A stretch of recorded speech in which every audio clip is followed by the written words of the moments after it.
Привет, BTV! Вече знаете кои сме. Ние сме тези, които вие съзнателно и съвсем целенасочено саботирахте и продължавате да саботирате, като се опитвате да заглушите нашите протести. Не отразихте нашите действия и нашите мероприятия, целящи да събудят хората, но видно от случващото се през последните дни, не успяхте. След като вие ни криете от хората, ние решихме да напомним за себе си. Ако вие не искате да си вършите работата почтено, като показвате истината на хората такава, каквато е, то тогава ние ще им я покажем. Но няма да останете очаровани от това, което ще разберат. Ще им покажем всяка ваша манипулация и налагана от вас цензура, както и конспирациите на политическия елит. Вместо да карате невинни еколози да се извиняват, то ние държим ръководството на телевизията BTV да се извини на цялата нация за наложените над него цензура.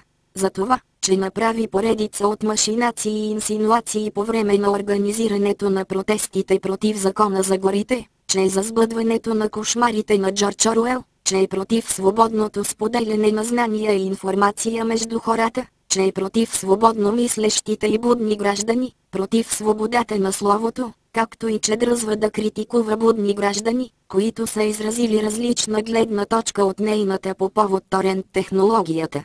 BTV направи, така че собствените и служители да се страхуват да отразяват обективно и точно събитията, защото знаят, че после ръководството ще потъпче принципа на всички гледни точки. В BTV в момента има само една гледна точка, тази на собственика и изпълнителния директор, който е акционер в Първа инвестиционна банка.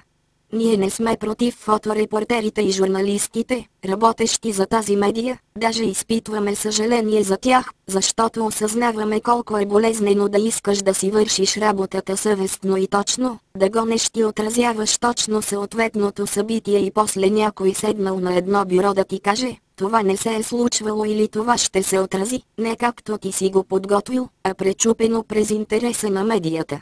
Затова ние настояваме в най-скоро време BTV да се извини за всички извращения над журналистиката, които е направила в последната една година и докато все още има хора, които да я гледат.